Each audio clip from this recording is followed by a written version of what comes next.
vous pensez que l'inflation était un accident, vous êtes déjà en retard. Les gouvernements n'ont pas perdu le contrôle. Ils ont créé le chaos pour gagner en contrôle. Il y a des complotistes là. Là j'y vais gaiement. Hein.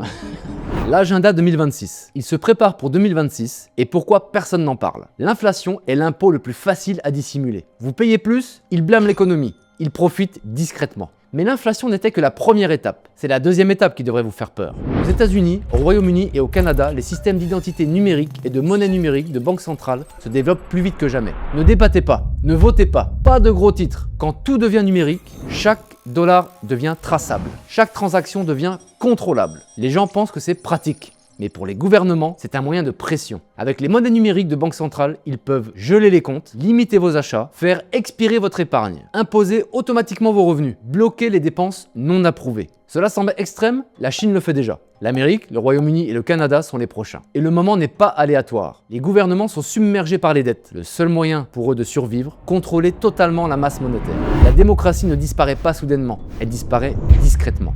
À travers des systèmes modernes qui semblent utiles pour mieux vous contrôler. Ils vendront l'identité et la monnaie numérique comme sûreté, sécurité, efficacité. Mais les petits caractères leur donnent plus de pouvoir et vous donnent moins de liberté. Votre vie financière ne sera plus privée. Chaque glissement de doigt, chaque dollar, chaque choix sera surveillé. Et si vous n'êtes pas d'accord avec les systèmes, votre accès est restreint. Ce n'est pas de la désinformation, c'est la direction que prennent toutes les grandes économies. Lentement, silencieusement, intentionnellement.